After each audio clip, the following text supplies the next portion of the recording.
Hello, everyone, once again to Black History Quest. Thank you so much for being here. Black History Quest is Oregon Black Pioneers History Research and Conversation Program. My name is Zachary Stocks. I'm the Executive Director of Oregon Black Pioneers, Oregon's only statewide African American Historical Society. And I'm so excited to be here for episode 4 of our show, sponsored by Roundhouse Foundation. If you're new to this program, the way that it works is that we have reached out to talented researchers all over the state of Oregon and given them the task of looking into the stories behind pieces of information, sources, mysteries in our research collection. Sometimes it's a newspaper clipping, sometimes it's a letter, sometimes it's a photograph. And we ask those history investigators to try and learn more about the stories behind those items and then present them here live on the Oregon Black Pioneers Facebook page and YouTube page for us to learn together. In that way, we will learn more about some of the stories of Oregon's Black history, as well as learn more about how the work of historical research takes place. I'm very excited for the first time on Black History Quest to be introducing a new face to some of you, and that is the Public Programs and Exhibits Manager for Oregon Black Pioneers, Mariah Rocker. So please join me in welcoming Mariah. Hi. Hey there. Glad to be here. Yeah. So Mariah, what are we doing here tonight? Well, I'm actually here to take over as the new host of Black History Quest. Hey, surprise. Yeah, something new. Mm-hmm. So with that in mind, let's get back to business. Allow me to flip the script and to introduce this evening's history investigator, Zachary Stocks. Now, Zachary is a public historian, interpreter, and the Executive Director of Oregon Black Pioneers. He previously served as Program Director of Historical Seaport and Visitor Services Manager of Northwest African American Museum. Zachary is a former intern of Colonial Williamsburg and Smithsonian's National Museum of Natural History, and a former seasonal park ranger at Lewis and Clark National Historical Park. Zachary holds a BA in History from the College of William and Mary, with a certificate in Public History from the National Institute for American History and Democracy, and an MA in Museology from the University of Washington. He lives in Astoria, and you should recognize him as our usual host. But Zachary has also been one of the driving forces behind our organization for over 3 years. Today, we have the unique opportunity to witness his expertise in action as he delves deeper into Oregon's Black history, sharing what he has uncovered with us. So please join me in welcoming Zachary Stocks as our history investigator for this episode. Thank you, Mariah. It's really fun to be on this side of the screen, this side of the camera. Kind of different, but I really enjoy doing this research too. So this has been a fun change of pace. Absolutely. We are so glad to have you in this role, and I'm glad to get a chance to step into the spotlight. Now, I want to make sure that we do focus. So I have to ask, was there an object, photo, or written account that first brought your attention to the Shorey family? Yes, I knew nothing about the Shorey family until I was clued in to this family by an alum of Black History Quest, Pamela Filbert, who was the second episode's presenter about the murder of Timothy Pettis. And she shared with me via email, and I'll tell you about the story in a minute, but she shared with me via email the 1920 census record for the Hammond precinct in Clatsop County. And that is the one where we first see the names of Julia Shorey, Victoria Shorey, and William Shorey Jr. Oh, okay. So you chose to look into that year that the Shorey family lived in the small coastal town of Hammond, Oregon. Can you tell us what really drew you to the story and what makes the Shorey family's presence in Hammond so interesting? Yeah, normally I wouldn't pay that much attention to just trying to find out more about the individual Black people named in an Oregon census. But it felt like more of a local story because I live in Clatsop County. I'm in Astoria, which is just across Youngs Bay from Hammond. On certain days in certain streets in Astoria, you can even look out across the bay and see Hammond. So it felt like a unique opportunity to get to know a little bit more about local Black history to me. And also knowing Hammond, it's a really small place, not the kind of place I would have thought a Black family would have been living in 1920. 1920. Sure. Yeah. It is a very small community, so I can see why you would, it would make you want to scratch your head, like, why are they in this place in 1920? That's very fair. I'm super excited to learn much more about the Shorey family and their time here in Oregon. So without any further delay, I'll turn the presentation back over to you. Please take it away, Zachary. All right, here we go. Thanks. Okay, so my presentation is called The Shoreys in Hammond. I'm going to do my best to do this in time, so I won't delay. All right, so as I mentioned with Mariah a second ago, what really drew me to this project was when Pamela Filbert shared with me this census record. We had been exchanging emails, and we both have an interest in maritime history as well as Black history. And she asked if I knew anything about the family of a ship captain, the widow and her children of a Black ship captain from Oakland, who were living in Hammond, Oregon in 1920. I had never heard anything about this, so when she sent along the census record, I was pretty intrigued. I passed it along to Chelsea Vaughn, the curator at Clatsop County Historical Society, and asked if she knew anything about it, and she hadn't heard of the Shorey family either. I thought that, this is pretty interesting, but and particularly because I live in Clatsop County, but I didn't have the ability to really look into it right away, so it kind of sat on the back burner for a few months. When Pamela wrote me with that census record, she also sent along an article about the patriarch of this family, Captain William Shorey, who was quite a well-known figure in his time and is remembered pretty fondly today for being the last Black whale ship captain operating in the Pacific. So they lived in Oakland, and the image that you're seeing now is of their home. The article that Pamela sent was describing the Shorey family home being added as a new Oakland City historic landmark. So that sort of coral colored house there, that's the one that's now a city landmark that the Shorey family once lived in. Now that was all still pretty interesting, like I said, but it wasn't something that was going to be immediately a hook for me to want to start to do an in-depth research project on. What changed that, though, was when I saw this photograph. This is a pretty special photograph. We don't have a lot of information in our archive of Black Oregonians that have photos like this. Looking at it, you can see that this is a family of means. This is probably a wealthy family to have a seated studio portrait with ornate furniture. There's an amphora in the corner. The chair is vaguely Chinese inspired, very typical of the San Francisco Bay. There's a fur rug on the ground, and they're dressed very finely. Seeing this changed everything for me. I recognized that this was the correct family because the caption said William Shorey and family. And that meant that the woman seated here was Julia Shorey, the woman listed as the mother of the two children who were living in Hammond, Oregon. So now it made it so much more real to actually see their faces. So I saw this and it reignited that story in my mind. And I decided then that I wanted to find out more about who these people were and, importantly, what brought them to Hammond, of all places. And that's really the central question of this project. Why did this wealthy Black woman and her children relocate to tiny Hammond, Oregon, after the death of her husband?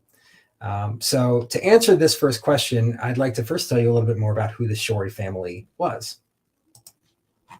Oh, and I'll say that original photograph, the studio portrait, I saw that randomly while I happened to be browsing an online exhibit about Black mariners in the United States.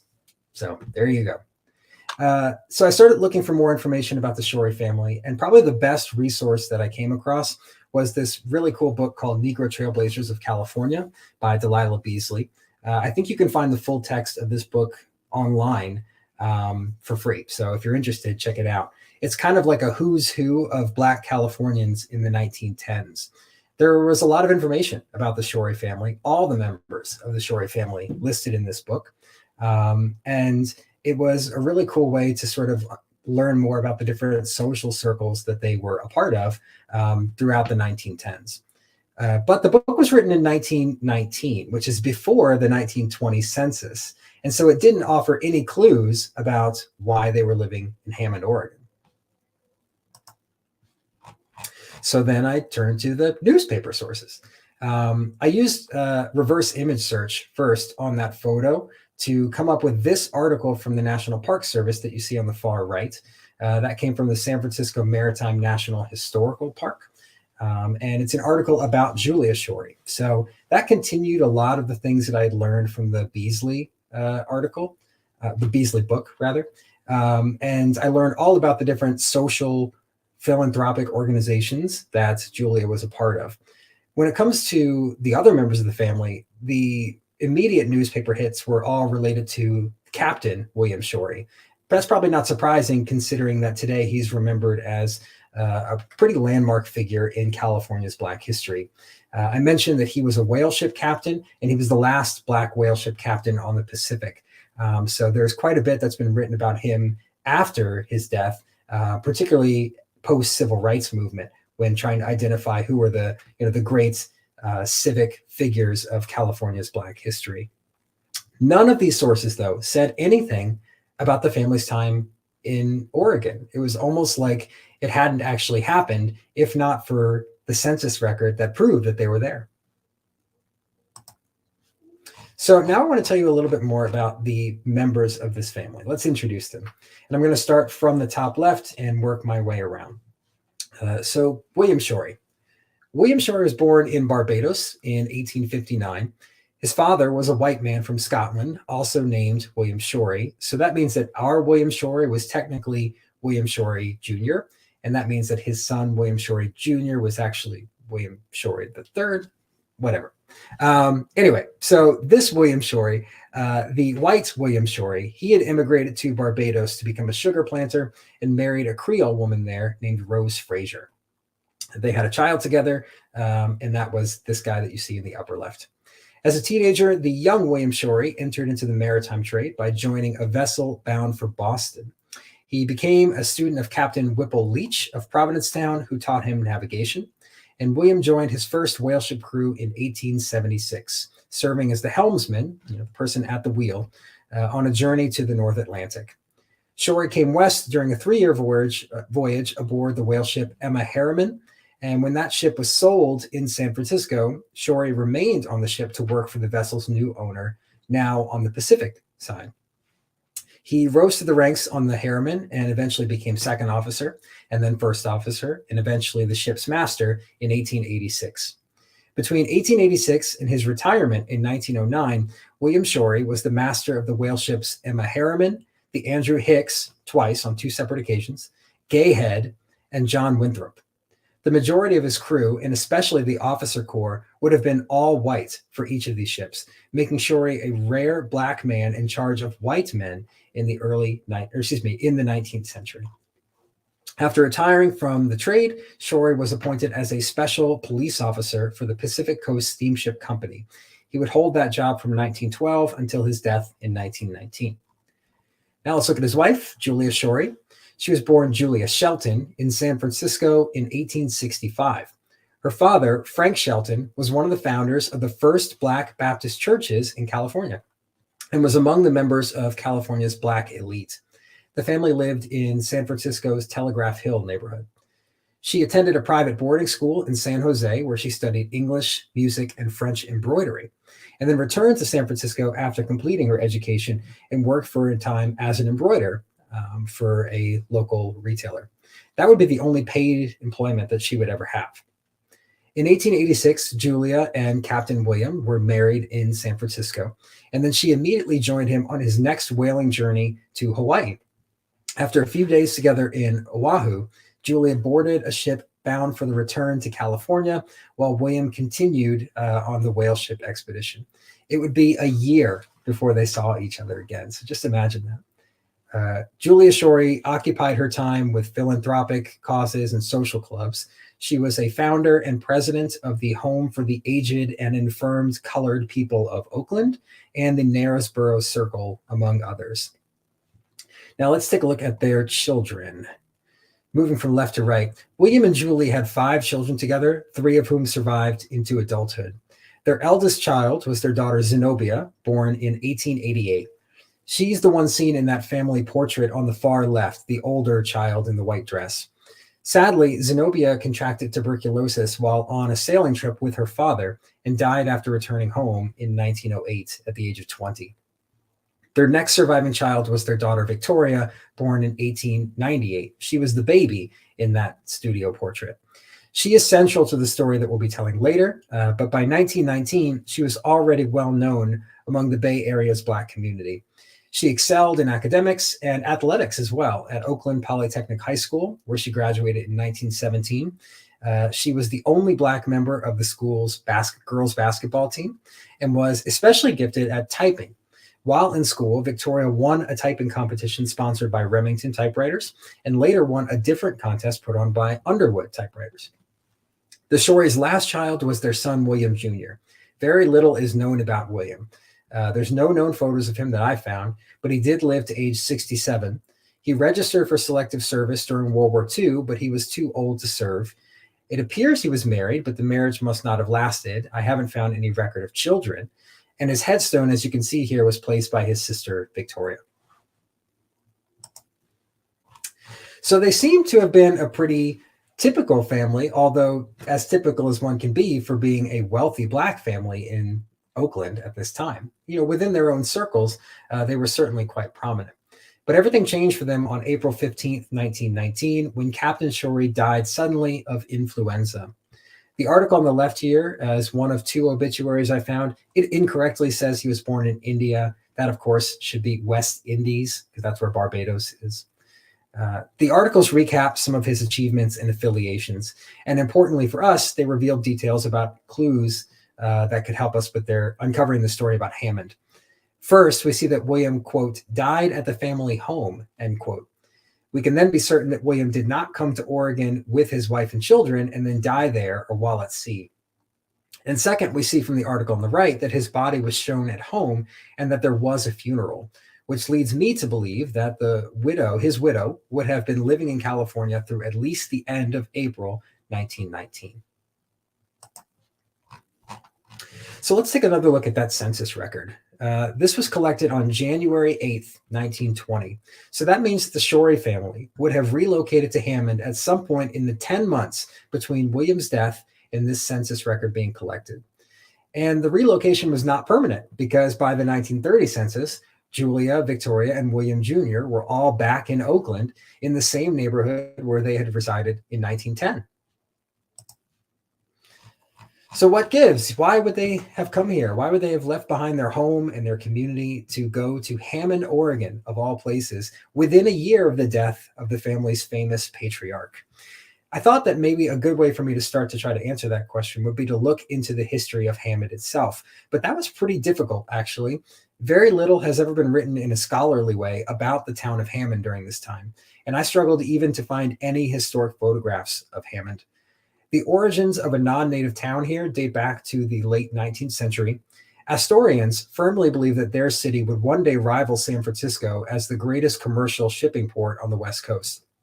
They wanted to invest in that future, so in 1895, they hired a Montana engineer named Andrew Hammond to construct the first railroad between Portland and Astoria, and then on across Youngs Bay to the Oregon coast. As an extra incentive for accepting this massive construction project, Hammond was personally granted 3,000 acres of land east of Astoria and 1,800 acres of land on the west of Astoria. Even before the railroad project was complete, Hammond was already developing his west side acreage. He had started to plat the city streets and lots. This area would soon incorporate into the independent town of New Astoria. In 1903, Andrew Hammond began planning the creation of a massive sawmill in New Astoria, but he ultimately decided to open this mill in 1908 in Astoria on the eastern plot of land that he had received. The loss of this huge potential employment and economic engine all but doomed New Astoria's hopes of becoming a major population center. Its 1896 population was about 600 people. That had plummeted to less than 300 by 1910. Still, the town hung on as a small fishing community. In 1915, the town voted to rename itself Hammond in honor of Andrew Hammond, the man who had created the town, but also the man who had doomed its potential future. Today, when you Google images of Hammond, Oregon, it most often turns up pictures of the Hammond Mill, the lumber mill that he built, which again is in Astoria, not in the town of Hammond. You might also find contemporary photos of the Hammond Marina because that's where they shot the final scene of Free Willy. So when you look at these photos here, you see that that railroad connector across Youngs Bay is the one that was constructed by Andrew Hammond. And that is what linked Portland to seaside and other coastal retreats for the first time. So could it have been possible that the Shorey family was visiting this area on a vacation? Maybe they were taking a nice Oregon coast retreat, something they desperately needed after the loss of William Shorey. And Astoria was a regular port of call for many Pacific Coast steamships that left Oakland. I found even earlier than this bills that listed the different stations that these steamships would go to that included Astoria. So I thought perhaps that could have been a reason why they were here. But then I saw this photograph, which was taken in December of 1919, 1 month before that census record. And we see that Astoria here is covered in snow. And that's a nice reminder that no, not a lot of people choose to vacation at the Oregon coast in January. And I should know that as someone who lives here. So I don't think that they would have been coming here on a vacation. It's also not likely that that was the reason they were here, because the rail lines that go across Youngs Bay don't go straight into Hammond. They actually go south of it. And to get to Hammond would have had to take a spur that went off to Fort Stevens. So that means it took a really long time to get to Hammond from anywhere else. You would either have to take a boat to Astoria or take the train or take a carriage to get to the coast. If they were here in Hammond, they must have been here on purpose. There had to be another reason why they chose to be counted in this place as residents. And the only place where they could have really been residents, the only place of note at this time in Hammond, was Fort Stevens. So Fort Stevens was part of the Coast Defense Network, an initiative by the United States to fortify the Columbia River, the mouth of the Columbia River, and other parts of the Pacific Northwest during the Civil War, in case the Confederates decided to sail around to the Pacific Ocean and attack American settlements on the west. Fort Stevens was one of these forts. And if you're familiar with Oregon Black Pioneers, you might have heard of Fort Stevens before, because the era of the fort during which this photo was taken here was the time when it was under the construction of these new concrete batteries, was under the supervision of Moses Williams, a former Buffalo soldier who was stationed there from 1897 until 1899. Mostly what people know about when it comes to Fort Stevens history is either that Civil War construction era when it was an earthenwork fort, or World War II when it became the only part of the continental United States that was actually shelled by the Japanese. They opened fire on Fort Stevens, but then quickly retreated. So there's a great deal of information out there related to World War II, a whole lot less about World War I. So again, it was difficult to even find contemporaneous photos of the time when the Shorey family was in Hammond. So I took a look at that census again, and here's a little summary of how their listings appear. Julia Shorey, age 54, Black, widowed, head of household, no occupation. Victoria Shorey, age 21, mulatto, single, daughter of Julia, clerk, something department, and Shorey William T. Jr., age 17, mulatto, single, son of Julia, no occupation. So this tells us that there was only one working person in this family, and that was the daughter, Victoria, who was 21 years old at the time. Every other person who's listed on this page of the census lived and worked at Fort Stevens based on their occupation. So it stands to reason that if Victoria was working as well, she was probably working somewhere on the fort grounds. So I decided to take a look. And the first thing I wanted to sort of figure out was, what department was she a clerk? If you look at this, I'll just let you in the audience try to figure out what that first letter is. I passed this around with several colleagues trying to figure it out. Was it the LM department? Was it the JM, the IM, department, none of us were really sure. And I thought maybe a good place for me to try and figure it out would be to learn more about what departments existed at Fort Stevens during World War One, and that would let me know where Victoria was working as a clerk. I came across an administrative history of Fort Stevens by Marshall Hanff at the Astor Public Library, and started digging in specifically to try and find what are the different departments that operated there during these years. I made it to the chapters related to World War One, and I learned that this was a really sleepy time in the history of Fort Stevens. Once the war was over, Fort Stevens began rapidly discharging and transferring soldiers who had been stationed there. And that left fewer soldiers to work in the administrative functions of fort operations. But there was still plenty of important work to do. They had to reduce the size of Fort Stevens and sell a lot of surplus equipment. So civilians, including civilian women, were recruited to fill some of these vacancies. And on page 242, it revealed the answer to my first question. I'm going to read for you some of this passage. Quote, "The quartermaster was sometimes able to meet the problem by the temporary hire of civilians or by the transfer of civilians from other stations." Hanff continues, quote, "Mr. Thomas Cabler, clerk, Quartermaster Corps at $1,200 per annum, was transferred from Camp Kearney, California, to replace Sergeant E.K. McCoy. Miss Victoria Shorey, a clerk at the same salary, was transferred from the Zone Supply Office, Fort Mason, San Francisco, California, to replace Sergeant James H. Kidd. She had been writing purchase orders in the Zone General Supply Depot since entering the service in August 1918, end quote. So there you have it. Victoria Shorey had previously worked as a clerk in the quartermaster's department at Fort Mason in San Francisco and had been transferred to Fort Stevens to fill the vacancy in that same department as soldiers left military service after World War I. So improbably, that first letter that I couldn't figure out is a Q for QM department, quartermaster's department. And as the only working person in the home following the death of her father, her income, Victoria's income, would have been really critical for the family's survival. Julia depended on it. Her little brother depended on it. And that is why they ended up in Fort Stevens with her. But that wasn't the end of this research. I wanted to know specifically, well, when were they here? When were they living in Clatsop County? And can that reveal more about what their time was like? So with that question answered, I moved on to this next one. I thought a good place to start for this question would be looking at yearbooks. I realized that, William Jr. was 17, so he would have still been in school at the time. He would have still been in high school. The Shoreys were an educated family, so it seemed unlikely to me that Julia Shorey would have allowed her son to drop out of school for 1 or even 2 school years because of this move.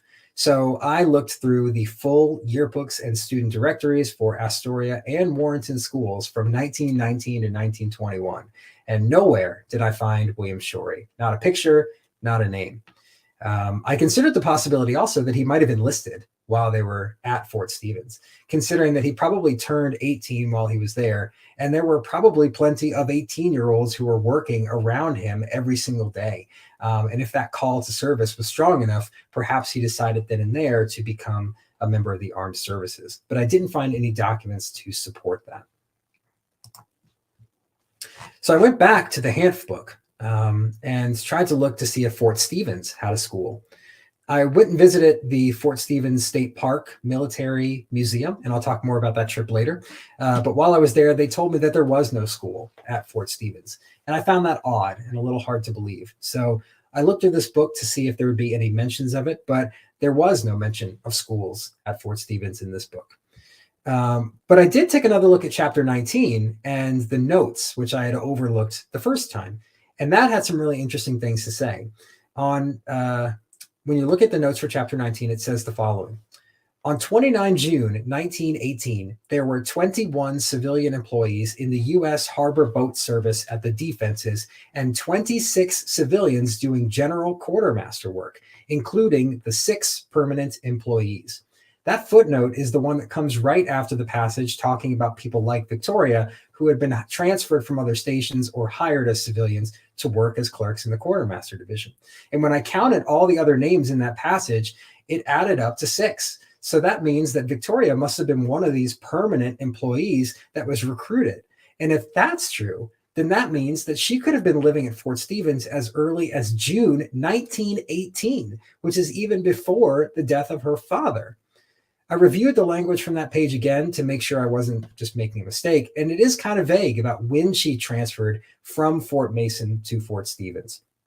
I called the Golden Gate National Recreation Area, which today is where Fort Mason is a part of, and asked if they might have any civilian employment records, but they said because they were civilians and not military employees, those records were not kept in the same way.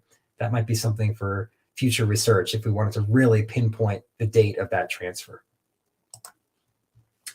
But then I found some of the most unique resources of this entire project. While I was looking into this, I was looking for photos of Fort Stevens circa World War I, and I came across a blog post from a woman who wrote it in 2006, and it included a page about her father, Corporal Arlie Kerr. It's a very rudimentary blog website, but it was immensely helpful for me. She wrote that her father, Corporal Arlie Kerr, was stationed at Fort Stevens between December 1918 and June 1919. And the blog goes on to share photos and diary entries of Corporal Kerr, who also worked as a clerk at Fort Stevens. Mostly out of curiosity, I read all of those diary entries, and I thought they were really cool. They were super helpful in showing the daily routines of World War I era soldiers stationed at Fort Stevens, including the food that they ate, the officers they didn't like, and what they did for fun.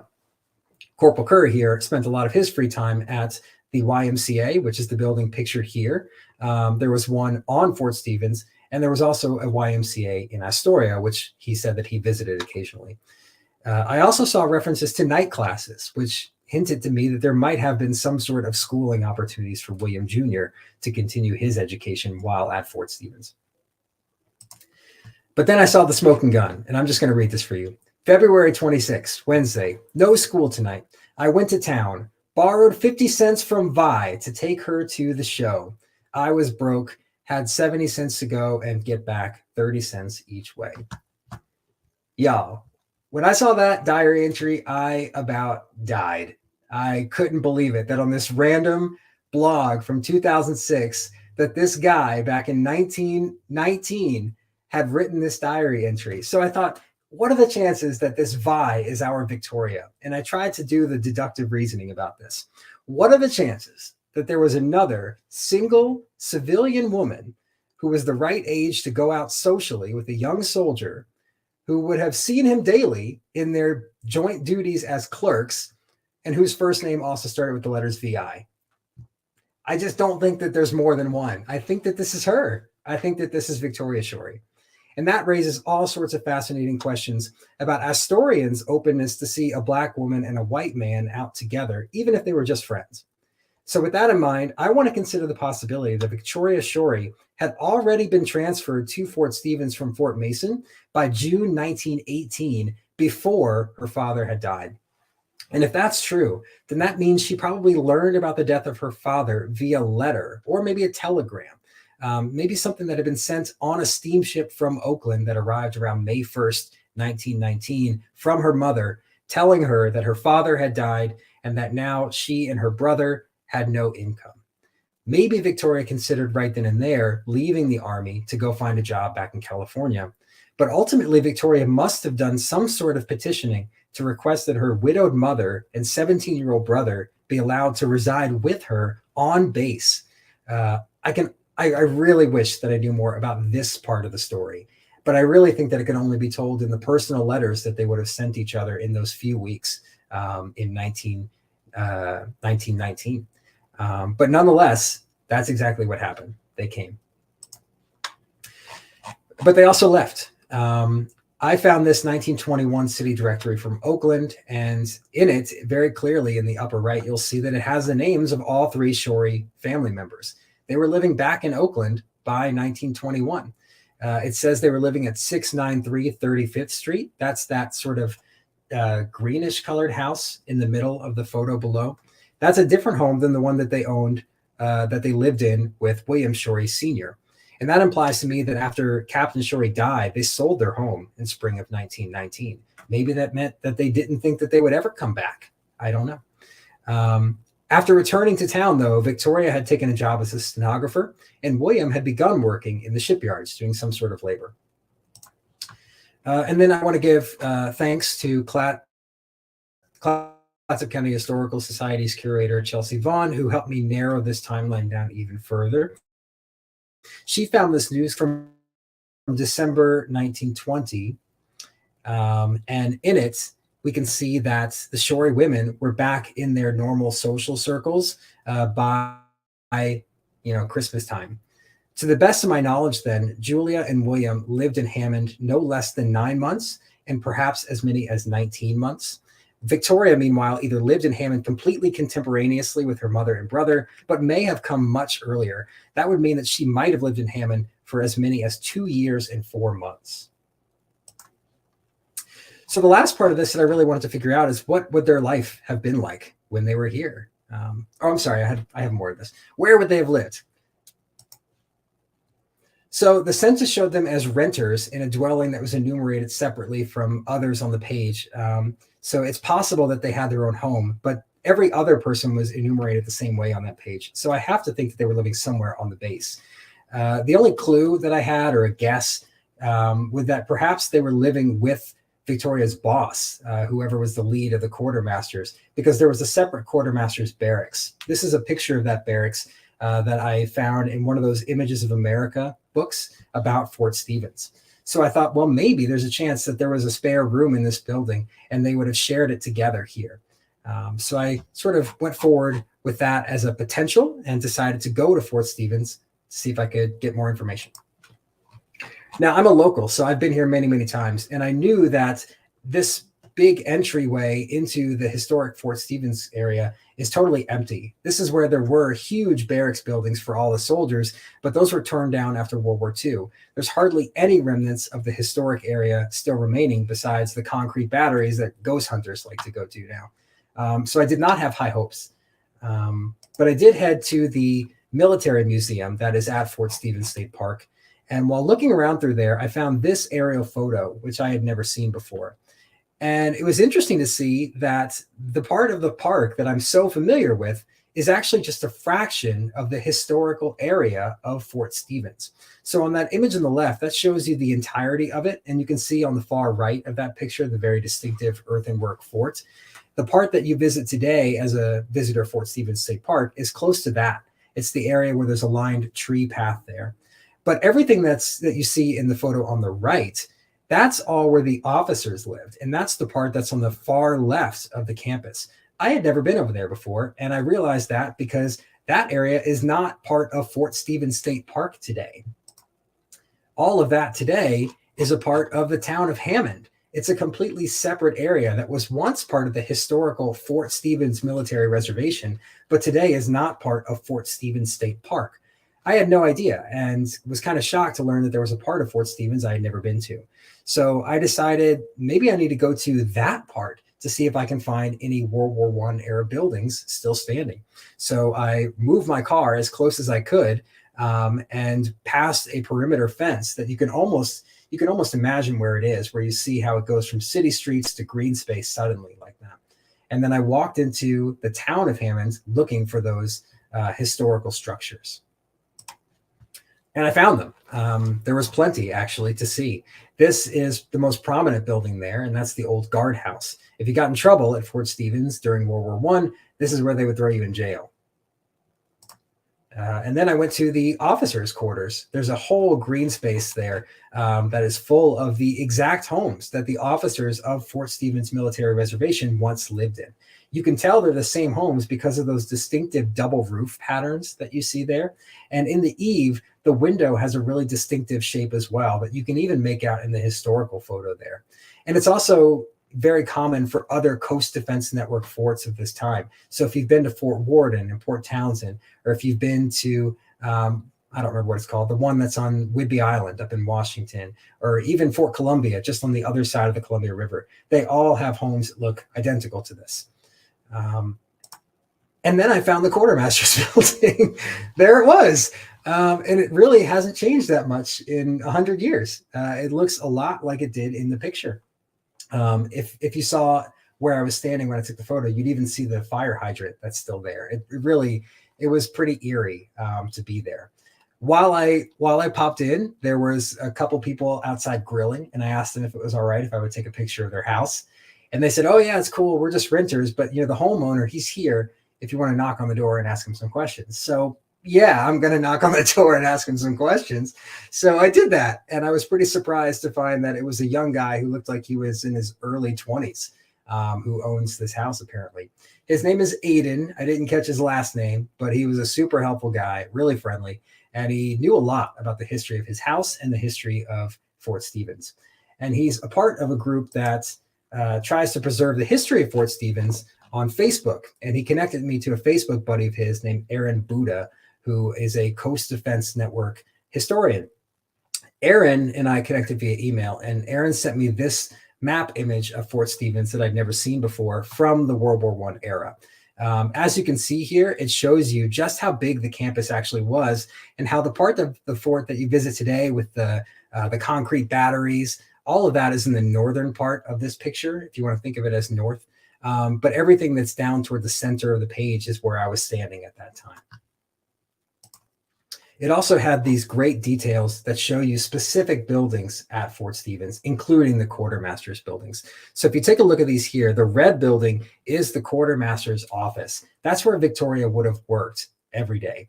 It's not standing anymore, unfortunately. That building is gone. But it really wasn't very far from the quartermaster's barracks, which you can see is underlined in green and pointed out right there. So that's Aiden's house. Shouts out to Aiden. So I was thrilled to see this.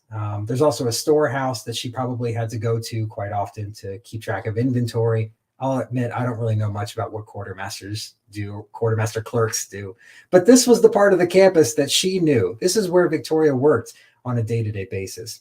And in the image on the right, at the very far end of this map, you can see there's a schoolhouse, which I think is really interesting as well, because that tells me that William probably would have had opportunities to take classes and finish his education while they were there. And with that in mind, I can really imagine that this officers section of the Fort Stevens campus is where the Shorey family spent all their time. It made more sense that way. They wouldn't have been around the soldiers. They certainly wouldn't have been living where the soldiers were living. Maybe they were living not in the quartermaster's barracks, but sharing a room within one of these officers' homes, these massive homes. And this is a well-to-do Black family. They were educated. I can easily see Julia Shorey taking evening strolls on this green, having tea on the porch with the other wives of the officers from Fort Stevens. And maybe this felt like a somewhat familiar, comfortable atmosphere for socialites, as these women were. So the last thing I want to go into is what their lives might have been like during the time when they were in Hammond. Well, I should mention about what was going on in America at that same time. One of the most notable things that took place while they were away from Oakland was the Red Summer of 1919. This was a mass anti-Black riot movement that took place across the nation. Over 26 cities saw violent clashes between white supremacist mobs and ordinary Black people. A lot of these happened in the North, where the Great Migration had brought thousands of Black residents to northern cities from the South and revealed a lot about northern prejudices that people had never had to encounter before. Another cause of this conflict was the fact that Black GIs returning from World War I refused to go into subservient positions within society after serving their country. White men, fearing slipping socioeconomic positions, revolted against the hiring of Black men into industrial labor force. And films like Birth of a Nation, which had come out just a couple years earlier, helped to spread racist fears of an alleged lecherous nature of Black men in pursuit of white women. All of these factors together led to immense violence, with hundreds of Black men and women and children murdered in these riots, and thousands more made homeless. On the clipping on the right, it describes rumors that such an incident might be about to take place in Oakland. It never did, but if somehow this paper, which we know the Shorey family must have been subscribers of since they appear in the papers all the time, if they had a copy of this and saw this, I'm sure that they were greatly worried about their home community and their friends. Here's all the Black people besides the Shorey family that were living in Clatsop County in that 1920 census count. That's it. There was really only one large family in Astoria and then a couple of individual people. Same thing in Seaside, a few individuals. And in Gerhardt, the pretty prominent family of William and Emma Badger, who owned a restaurant on what is today Highway 101. But if this should go to show that there was not really an opportunity to build broad coalitions of support for Black causes necessarily, and certainly not a lot of opportunities for Black people in Clatsop County to come together and socialize. I actually think it's pretty doubtful that the Shorey family would have ever encountered any of these people, just given how difficult it was to get around between Fort Stevens and anywhere else, even remotely close by today's standards.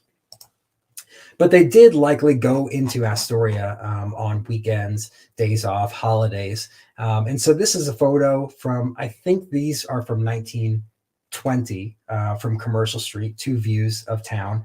That image on the right there, that building on the corner, is the only one in these pictures still standing today. It's a toy store. But this might have been a view that they had seen. They might have seen this building as well. This is the YWCA, the Young Women's Christian Association. We know that the Shorey family were members of the YWCA in Oakland. So this is, to my knowledge, the only social club that existed in Oakland that was also in Astoria. Now, whether or not this YWCA would have welcomed in Black women is unclear to me.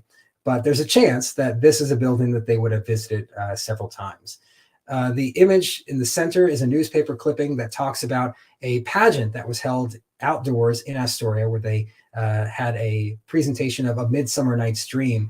It was the regional YWCA pageant. So this would have been a big gathering of other members of this club.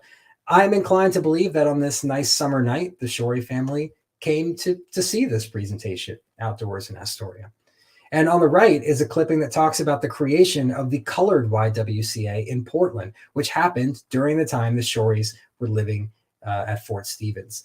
Maybe they were some of the people who sent in money to help create that colored YWCA, or as this paper describes, there was a visit by the national colored YWCA president to Portland. Maybe they even took the train directly from Fort Stevens into Portland to attend this talk. We learned from the obituary of Captain William Shorey that the family was Episcopalian. So if they went to church on Sundays, then they probably went to this church, Grace Episcopal Church, which, as you can see, still stands today, largely unchanged from how it appeared in the World War I era. And if there were other clubs that they would have joined, these are some of the ones that operated in Astoria that were open to women.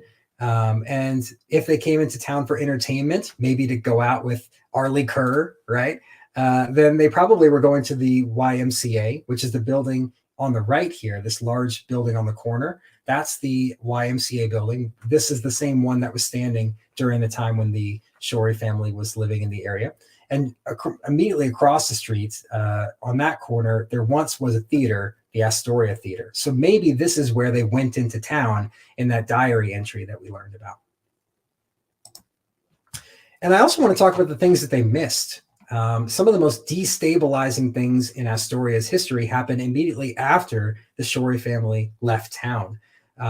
Most thankfully, they left before the rise of the Ku Klux Klan in Astoria, which I think began in 1921 and didn't really become prominent until 1922. But it really was quite a force in local politics. And I can imagine that with so few Black people in town, any Black residents of Clatsop County would have been easy targets for Klan intimidation. So thankfully, they were gone prior to the rise of the Klan in Astoria. And of course, they were also gone before the Great Astoria Fire of 1922. Now, the Shoreys were living in Fort Stevens, of course, so they would not have been directly affected by the fire had they been here. But nonetheless, it was a very tragic moment and one that all but killed local hopes of Astoria becoming a rival to San Francisco one day. Well, what became of the Shorey family? I can go pretty quick through this because it doesn't have a lot to do with Hammond at all.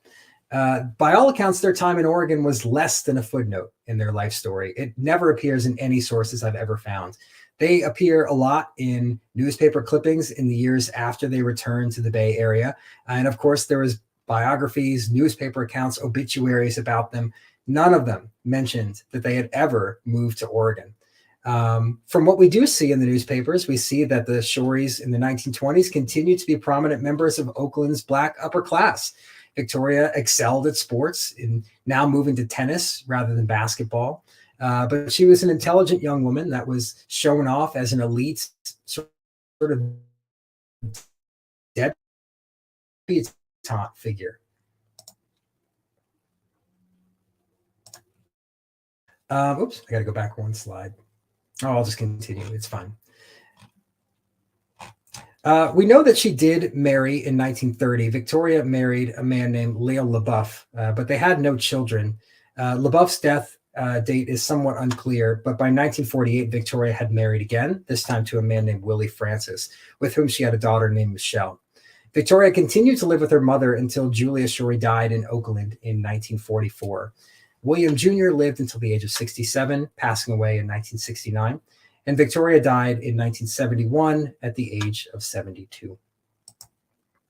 So what does it all mean? Why is it important? I think that what their story represents is how there's diversity in the economic position of Black people on the West Coast at this time. You know, not everyone was poorer than your average person, right? Some of them were quite wealthy and quite prominent, and are shown to be among the elite members of their society, even if it was a separate category of society, you know, the Black society versus the white society. But clearly the Shorey family continued to interact with prominent white members of the Bay Area community as well. But that social position was very fragile, and didn't appear to travel with them across the state lines, because for all of their well-known status that they had in California, there was none of this in Oregon. And once they arrived in Hammond, they were anonymous. They were just a few other Black faces in a sea of unfamiliar people. And that part of their life was totally unknown to them. And I have to imagine that it must have been a pretty uneventful, unremarkable, or unhappy time in their life to be away from their community in this way. I also think it says a lot about the changing gender roles at the time, to see how Julia Shorey had never worked in her life and was dependent on the income of her husband in order to be able to care for her family. But by the time her daughter was becoming a young woman, she was working, and it was because of her labor that the family was able to recuperate financially after this devastating loss of Captain Shorey. And I think that this is sort of a transition period in the history of women's work, and of Black women's work in particular. So I'll leave you with that. I just want to say thank you again to all of the people who helped make this presentation possible. And I would love to chat more about this program with you now. All right. Wow. Thank you so much, Zachary. It is truly incredible to see the work that goes into this research, and to learn about, you know, even small stories like this one, that people who may not have been in Oregon for that long, but still did, you know, have experiences here that do matter. I find it really interesting to see that wealthy, prominent Black family, you know, disengaged from their community in California and had to live in Oregon, away from family, and that sort of thing. And I kind of imagine that maybe led to why it was such a footnote in their time here. It's probably why they end up back in Oakland, especially after having, you know, lost their patriarch. That would surely lead to some instability, and I could see why they would want to regain it, leaving the town. But it is a little sad that, you know, such a tennis star and, you know, this sort of prominent family wasn't able to stick around. Yeah. But yeah, that is so very interesting. And now is the time when I'd love to ask some questions. If anybody has any in the chat on YouTube or Facebook, feel free to toss them this way and we'll send them to Zachary. But I know I have some that I can ask. Yeah. Really listening to you talk about it, I'm curious, what was it like to sort of step into that history, like literally interacting with the buildings they would have been in, talking to like current day residents, and sort of like walking in their footsteps, essentially. Yeah. I love that. I'm a big believer in the power of place, and it's really a special opportunity to get to stand in the places where people that stood in the same spot, saw the same things, and sort of for you to mark that passage of time by looking at how some buildings have changed and some haven't, trying to feel the physical connections to that person by tapping into your senses, hearing what the sounds of the birds are, or the smell of the air coming in, over the sand at Fort Stevens. I mean, it's right on the beach. So I can really sort of step into that and almost imagine that they're standing there beside me. I love that part of the work. Yes, I think that really also helps us, seeing the side by sides and seeing that there are some structures that still exist to this day, and that Mhm. you can kind of engage with that history. I think is very interesting. One of our former history investigators, actually, Maureen, um, pointed out that it must have been overwhelming to see so many structures at the fort, um, and also pointed out the light in the darkness, African Americans and the YMCA between 1892 Oh, and 1946. So of course, Maureen's coming in mhm. with, the Coming in sources to hot. use for further Got the book research. Yeah, recommendations. Okay, thanks, Maureen. Cool. yeah, yeah. Very cool. Um, so that's yeah. Thank you, Maureen, for sharing that. I also wanted to ask some additional questions like, in what ways did your findings meet your expectations and how are they different? Well, truthfully, I did expect that there would be a connection to Fort Stevens. I didn't know what it would be right away, but when I saw Hammond, I kind of thought it had to be related to Fort Stevens because there just isn't that much there. And if you visited today, you'd be hard pressed to try and imagine what it must have looked like 100 years ago. I mean, it's not exactly developed now, but back then Mhm. it was even more of a tiny community. Um, but I didn't know what the connection to Fort Stevens would be until I was able to start looking into this more closely. And then in terms of what was different from my expectations, I guess I thought that there would have been a bigger role for Julia in this story. But it was really driven by her daughter, Victoria. Um, Really even though driven by, yeah. yeah, Yeah. even though Julia was the matriarch, the head of household, she was really just a passenger in this story. And it seems like so much of what happened to the family and to her specifically was based on what the people around her were doing or what happened to the people around her. And that's not to say she had no agency. I'm sure that, especially since she was such a prominent philanthropist and member of social communities, that she had plenty to say and many of thoughts of her own. But I think that she was really out of her element. And so I think that it tells me that Victoria must have been quite savvy, especially to be able to convince whoever she had to convince to allow them to come and live with her in the first place. I really wish we knew more about that. Yeah, that actually leads kind of into another question that I had, which was, if you had more time, what would your next research direction be from here? What else do you want Yeah. to know about them? Well, I think that maybe if I have time, I want to try to go and visit the library or Clatsop County Historical Society, because the largest newspaper around here is the Mhm. Astorian, the Daily Astorian, and those papers are not digitized during the years that the Shorey family was here. So I never had a chance to check the local paper to look for their names. And it really feels difficult for me to believe that they would have gone completely unnoticed during their time here, considering how famous, even within his lifetime, Captain William Shorey was. I mean, Astoria is built on sea captains and maritime. I feel like there's clues in the Astoria, so I would start by looking there. Mm. Absolutely. Yeah, it's, in the research that I've done, you tend to find mentions of any Black families throughout Oregon, especially at this time. So it does seem a Yeah. little unusual. And I wonder, I can see why that would be the next thing you'd want to do, because I would like to also. Maureen also reached out and was curious about how long your research path continued and whether you'd ever felt you'd reached the end or found all that you could find, which it sounds a little bit as I think you were kind of answering that question as she asked. But Yeah. um, she mentioned I that there might moved be more about Victoria in local records or scrapbooks. I believe that that's probably true. Yeah. And if they were members of the local YWCA, I bet that those, minutes from those meetings, they probably exist somewhere here in this town. So that would be another place to keep looking. I really didn't have that much time. A lot of this research happened in the past, like month and a half, 2 months, Hmm. 2 months really. Oh, So wow. if I had a lot more time, then we could do all sorts of things. But there's definitely more to learn. Absolutely. No, that is also really kind of cool to see just how much you were able to uncover about them and their history in such a short period of time. That is one of my favorite parts of this program is getting a glimpse behind the curtain as to what this Mm. sort of research looks like. Well, I couldn't And do then, it of course, alone. I oh, want to say, I okay. couldn't have done any of that alone. It was all these people that I met along the way who were interested enough to share something with me, right? Um, Yeah. and I wouldn't have even been clued into this as a potential topic if Pamela hadn't just said, "Hey, have you ever seen this census record? This seems interesting," right? How many stories like that exist out there that someone just needs to send to us so that we can start to dig into them and try to figure out what is the story behind it? Such a great point and a great call to action. If you have something interesting that might pique our interest, feel free to send it Mhm. our way.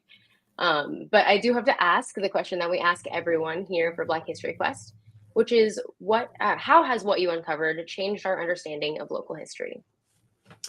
Well, at the very local level, I think that it sort of changes our understanding about maybe the demographics of Hammond. I mean, in a slight way, but when a place doesn't have that many people and you introduce three new Black figures into a time, I mean, that does a lot to change your local demographics. So maybe it diversifies Hammond's history a little bit.